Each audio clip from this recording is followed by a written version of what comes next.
Hey there, my friends. Brian King here, your resident ADHD coach, with another installment of A Cup of Focus.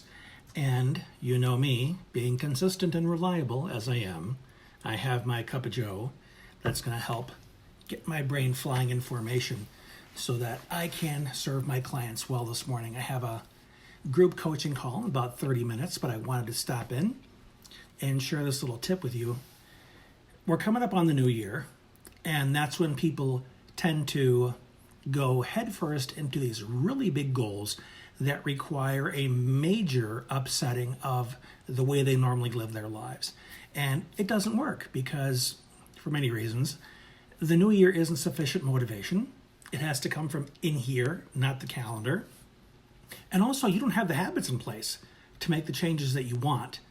And one thing that I've learned, and this is specifically useful for people with ADHD who don't handle a lot of change at once very well. When you try and throw yourself headfirst into something like, okay, starting tomorrow, I'm going to get in shape. I'm going to get up in the morning really early and I'm going to go to the gym and I'm going to do a full body workout and so on and so on. And it is such a shock to how you live your life. You're not used to getting up that early. Your body sure as heck is not used to all of that input and all of that demand. So you do that at once, you are underslept and your body feels miserable. So you say, oh man, I'm not built for this. I can't do this. Forget it. And you quit. So what's the problem here? Is the problem that the goal was too big? The goal was beyond you? It's just impossible. You're not the kind of person. You're not built for it. Whatever reason you give yourself for why it didn't work, chances are you're not correct about that. And here's what I learned that really made all the difference for me in the world. I learned that focusing on the result and getting results too soon, too quickly, too fast is a recipe for disaster. It also lacks the necessary foundation that's required for long-term results. And what do you need to do in order to set yourself up for long-term results? You need the right habits in place first. For example, back to the working out scenario. Before you can go headlong into a workout or anything like that, you need to have the habit of first going to the gym every day. Okay, so get that done first. Maybe you just establish the habit, getting up at 5:30. Maybe some days you go to the gym, maybe some days you stretch at home, but you're getting up at 5:30. That's just a random time, depending on when you need to get up to go to the gym. So establish that habit first. Then once you're consistently getting up at 5:30, doing some stretching, maybe going to the gym, now you move towards getting up at 5:30, then going to the gym. Maybe you do some sit-ups there, maybe you do some arm curls. If there's a track, maybe you walk around the track and so on. Then you increase your workout as your body can handle it. This requires more patience than maybe you're used to, but we're talking about long-term results here. And this kind of goes contrary to all or nothing thinking, which is, okay, I'm fat and out of shape. I want to be skinny and in shape, and I want it like that. We know darn well that's setting ourselves up for failure. So introducing the idea of the middle ground once again, the gray area, is working yourself to it by building those foundations of habit. See, one thing that I realized kind of last night, I guess, because I had a rough health weekend with aches and pains, and I'm behind on some projects that I set for myself because I had it in my mind that I needed to have sufficient energy and sufficient time to sit down and knock it all out in one setting. Well, that hasn't been happening because sometimes I have a good half hour of energy and then I feel like I need to take a nap for 3 hours. Well, half an hour isn't enough typically for me. I need a good 2-hour chunk. I wasn't finding it. So I had to find the middle ground. The middle ground is I need to be comfortable with doing a half hour's worth of work.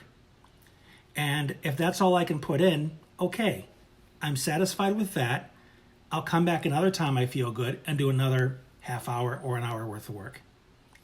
Now that is a habit I'm not used to. I'm not used to approaching things in that way.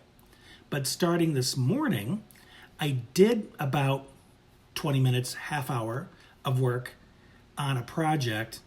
And that is the first step in establishing this habit of doing little bits at a time. And guess what will happen? The projects will get done because of that habit. So the result almost kind of takes care of itself organically by doing the right habits. Because I'll tell you, I've been trying to eat better for, God knows, 10, 15 years to try and lose weight. But I've been trying to do it quickly. Like, okay, I'm going to go keto. I'm going to start eating fatty foods, and I'm going to start drinking cream out of the bottle, and I'm going to lose all of this weight, and I'm going to look svelte and have a six-pack, blah, blah, blah. And I made it so utopian and so out of reach, but I had none of the habits to accomplish that. So it was so easy to take steps and feel defeatist because I wasn't perfect. I wasn't nailing it out of the gate.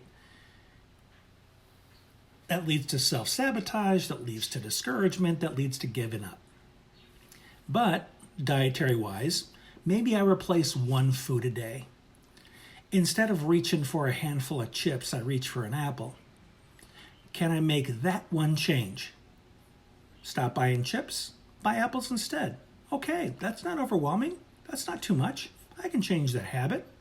Once I've been consistent at that, then maybe I change something else. Maybe instead of drinking regular milk, I switch to almond milk. Okay, that's another change. Once I get in the habit of that, I change another one.